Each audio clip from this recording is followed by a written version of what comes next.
유튜브로 읽는 박정희 전기 13권 마지막 하루. 불길한 신호.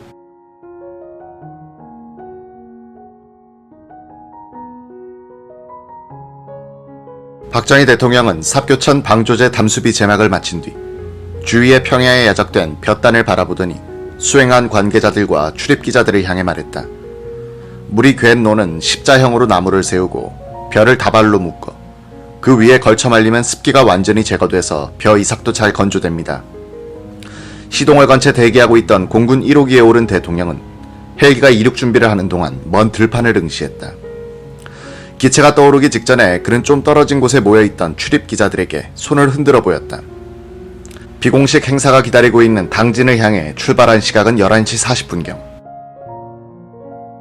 박 대통령이 삽교천 행사장을 둘러보던 그 시각, 김성진 문공부 장관은 2시간째 꼬불거리는 시골길을 달려서 겨우 목적지에 도착했다. 김 장관은 하루 전날 도고 호텔에 내려와 있었다. 10월 26일 오전에 김 장관은 삽교천 행사장을 들르지 않은 채 늦지막이 승용차 편으로 새로 건립된 KBS 대북방송 중계소로 향했다. 예전 같으면 먼저 열리는 행사장에 장관이 참석했다가 대통령을 모시고 자신의 소관 행사장으로 와야 했다.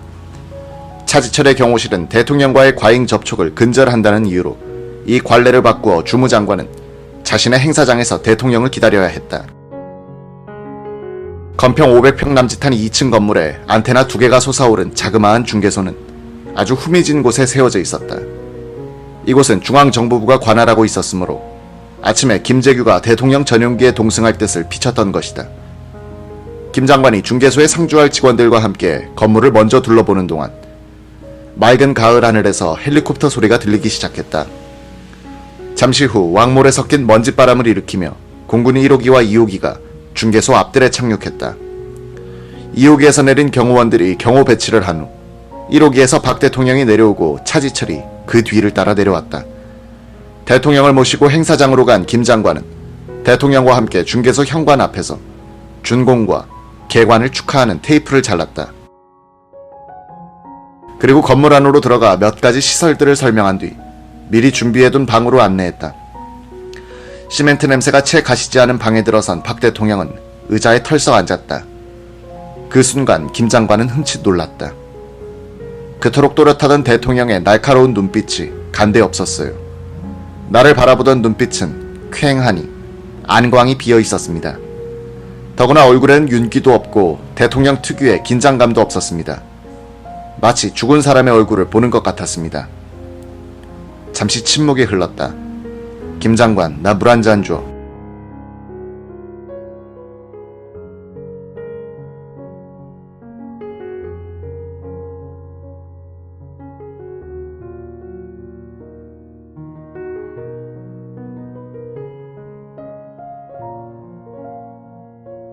대통령의 목소리에도 힘이 없었다.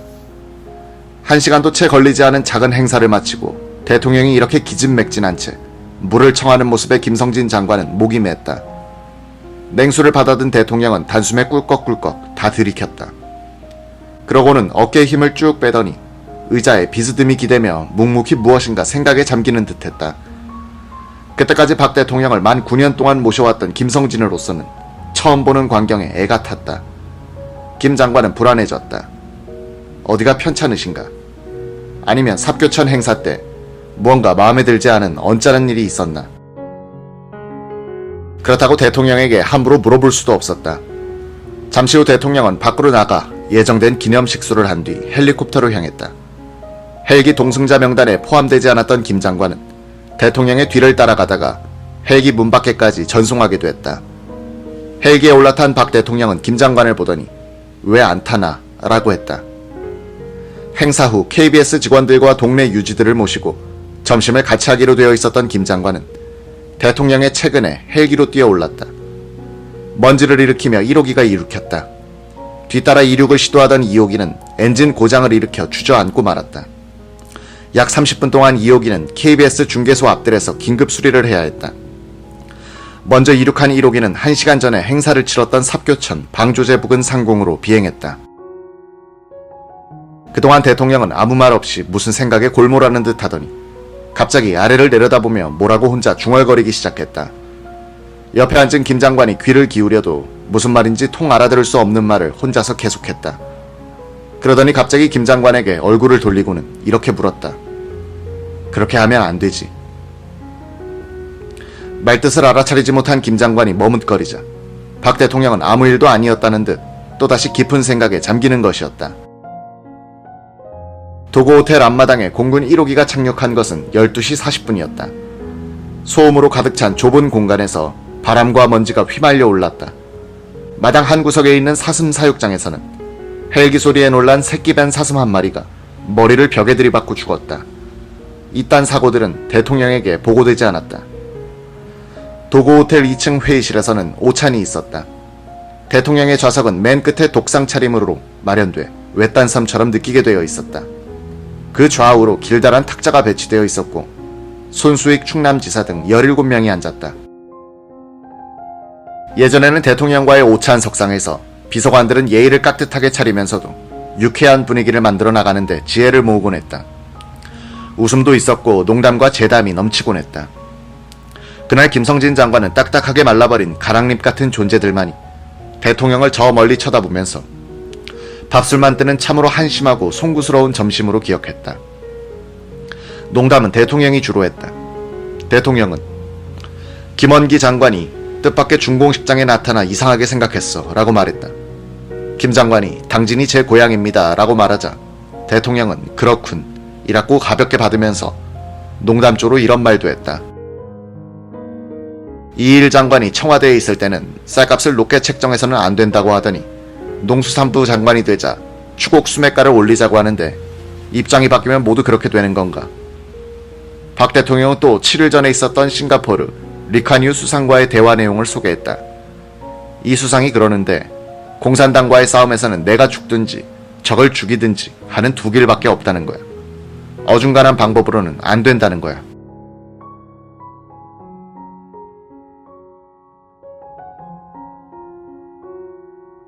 오찬을 마친 대통령을 태운 공군 1호기가 도고 호텔을 이륙한 것은 오후 1시 50분쯤이었다. 박정희는 기장에게 아산만 쪽으로 가 현충사 상공을 한번 돌게 했다. 그는 고민이 있으면 이곳에 들러 충무공 이순신과 무언의 대화를 나누곤 했다. 박정희가 이순신에 대하여 동병상련을 느꼈던 부분은 당대의 평가를 기대하지 않고 역사의 짐을 고독하게 지고 가야 했던 사람으로서의 공감이었을 것이다. 대통령은 서울 상공에 와서도 한 바퀴를 돌도록 했다.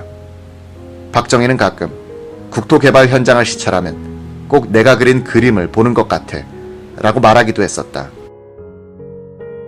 한반도란 화폭에다가 가장 큰 밑그림을 그린 인물로 기록될 박정희는 6.25 동란의 폐허 위에서 불사조처럼 솟아나 그의 시대의 세계적 대도시가 된 콘크리트 정글을 대견스럽게 내려다보았다.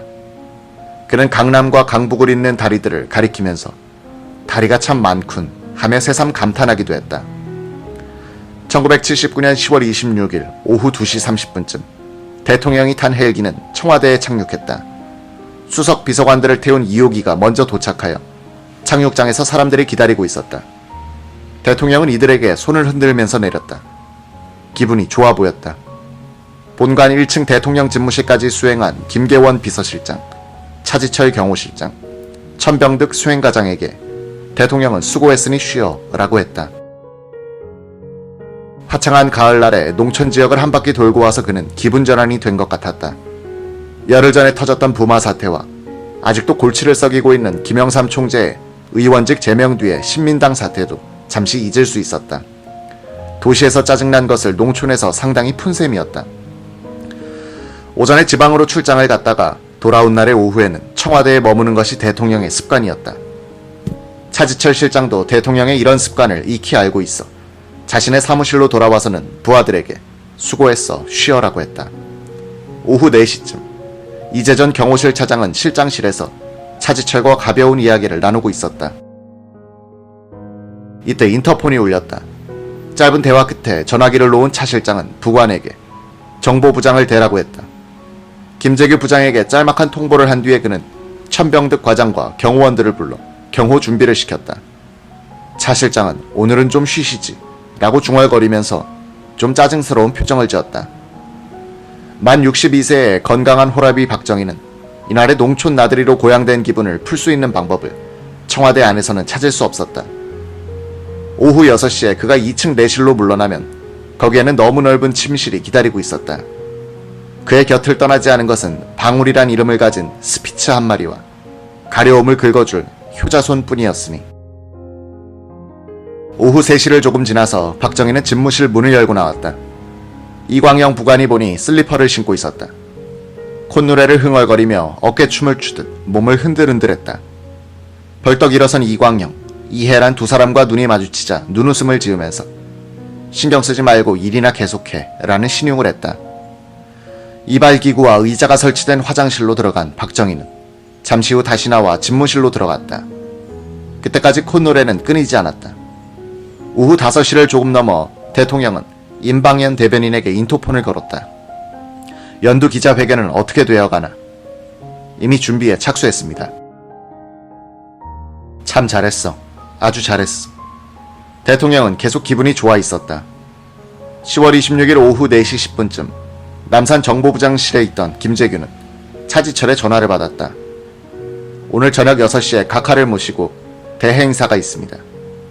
대행사라 하면 대통령 이외의 정보부장, 대통령 비서실장, 경호실장까지 포함되는 만찬이다.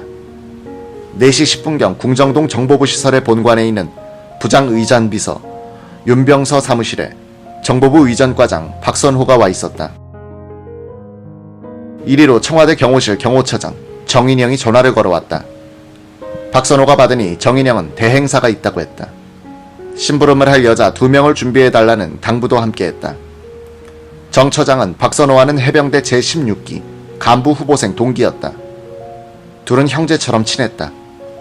박 과장이 이날 해야 할 중요한 일은 이 만찬에 시중을 들 두 여자를 데리고 오는 것이었다.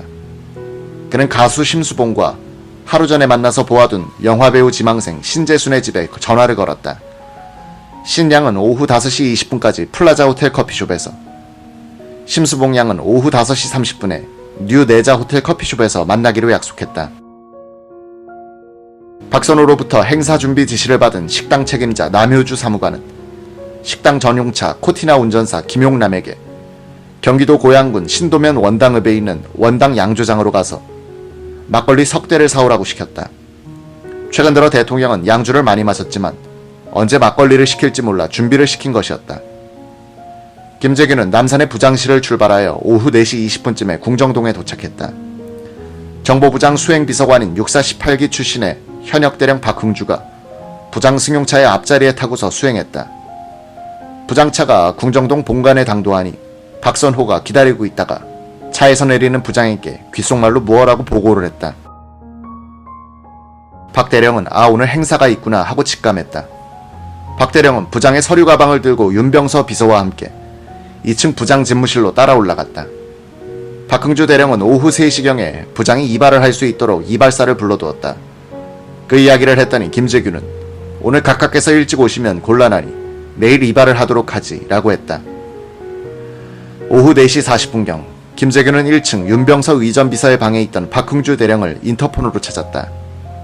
김 부장이 박 대령에게 정승화 육군 참모총장에게 전화대라고 지시하는 말을 곁에서 들은 윤 비서가 재빨리 일반 전화로 정승화 총장실에 전화를 걸었다. 윤 비서는 다시 인터폰으로 부장에게 육군 총장님 전화 나왔습니다 라고 보고했다. 이날 정 총장은 육군본부 집무실에 있었다. 오전에 라디오를 통해서 삽교천 방조제 중공식 실황중계를 듣고 나서 저녁으로 잡혀 있었던 전 2군 사령관 김종수 중장 송별원을 취소한 뒤에 퇴근 시간을 기다리고 있었다. 김 중장은 2군 사령관 자리에서 물러나 수산청장으로 간 지 며칠 되지 않았었다. 정 총장은 삽교천 중공식 중계를 듣고 비로소 대통령이 지방에 내려갔음을 알았다. 대통령의 일정을 알려주지 않은 경호실장이 마뜩찮게 생각됐다. 정 총장은 대통령도 안 계신데 송별 파티를 열기도 못하군 하는 생각이 들었다. 그래서 그 행사를 연기시킨 것이다.